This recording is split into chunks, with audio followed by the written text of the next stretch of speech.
we are diving into something pretty unique. Yeah, The genealogy of Jesus, that's right. as outlined in the Gospel of Matthew. Absolutely. Now, when you hear genealogy, Yeah. you might think, okay, family tree, what's so exciting about that? But I'll tell you, Yeah. this is not just a dry list of names. Right. It's a story, it's a narrative It is. with surprises around every corner. You know, genealogies in ancient times, they served a different purpose than they do today. I mean, we think of them just as like, Oh, yeah, where'd I come from? yeah, exactly, like a family history project or something. But back then, it wasn't just about tracing your lineage. It was about, establishing your identity. It was about claiming legitimacy. Right. And it was about connecting individuals to like a much larger story. It's like, I belong here.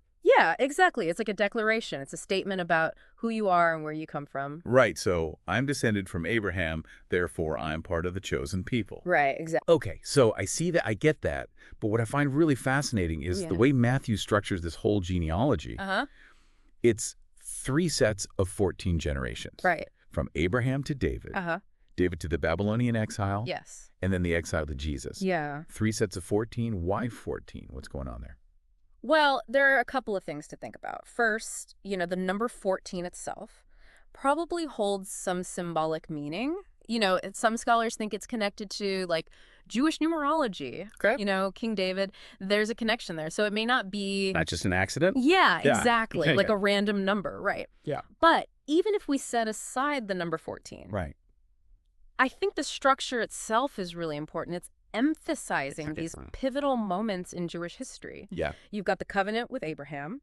You've got the peak of David's kingdom. Right. And then you have the traumatic period of exile. Yeah. So it's like Matthew is strategically positioning Jesus within this epic, historical narrative. It's not random. It's saying this is where Jesus fits. Exactly. Exactly. Showing how he fulfills, into this whole... these key moments in Israel's history. He's the culmination. Yes. Okay, but here's where it gets really interesting to me.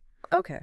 Matthew includes some names that, well, let's just say they're not your typical Sunday school heroes. Right. Like Tamar. Yes. She tricks her father-in-law into having children with her. That's right. I mean, that's a pretty scandalous story to include in, It is, yeah. the lineage of Jesus. Yeah, and it's definitely a deliberate choice. I mean, think about it.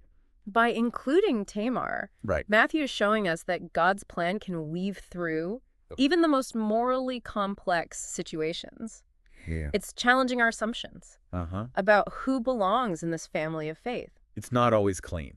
No, it's not always clean. It's not always straightforward. Yeah, it's not always, the people you'd expect. Exactly. It suggests that God's grace operates in some pretty unexpected ways. They're unexpected people. And through unexpected people. Yeah. Exactly. Then you got Rahab. Yeah, Rahab. She was a prostitute. That's right. Who helped the Israelites conquer Jericho. Yes. Another kind of pretty wild, unexpected addition. Yeah, she's not who you would expect. Not who you would expect. To be in the lineage of the Messiah. But, I think her presence here foreshadows a major theme in Jesus's ministry, which is reaching out to the marginalized and the outcast. Right. He was not afraid to, associate with those kinds of people. Yeah. So if you think about it, Rahab, a foreigner, a woman with a, questionable past, plays a crucial role in Israel's history. Yeah, that's true. She does. And I think that's really hinting at this idea that God works beyond boundaries. Beyond social and religious boundaries. Okay, yeah.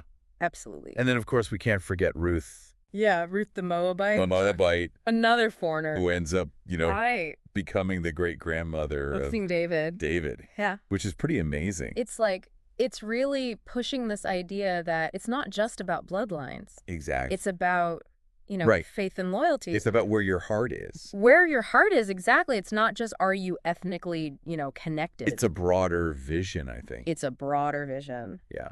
It's pretty remarkable how, Matthew elevates these women. I think so. Like, especially in a patriarchal society. These women, often overlooked or, kind of known for their unconventional stories. Right. They're given a prominent place in Jesus's lineage. It's a very bold move. It's a bold move. That, challenges those traditional norms. Is he, foreshadowing or hinting at Yeah. this radical inclusivity I think so. of Jesus' ministry from the very beginning? I think that's a really good point. It's pretty cool. Yeah. Speaking of beginnings, Yeah. let's look at the final name in the genealogy. Okay. Joseph, the husband of Mary, of whom was born Jesus, who is called the Christ. Right. That's how it ends. Yeah. The wording here is so interesting. Yeah. What do you think is going on there? I mean, what's the significance? Well, I think, first of all, it acknowledges Joseph's legal paternity. Right. But it also emphasizes the unique nature of Jesus's conception. It's very specific, right? It is very specific. And I think, this phrasing fulfills Old Testament prophecies about a virgin birth. Yeah. And it really sets the stage for understanding Jesus as both fully human through his mother Mary and fully divine. So it's tying in, again, all these Old Testament prophecies to this culminating figure. Right. So we've seen how this genealogy, it's not just a list of names. No. It's a meticulously crafted narrative. Yeah. It places Jesus within this vast historical suite. Yeah. Linking him to key figures.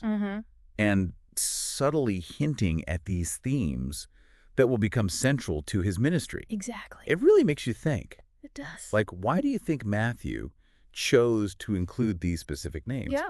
What message was he trying to convey? To his original audience. To his original audience, yeah. Yeah.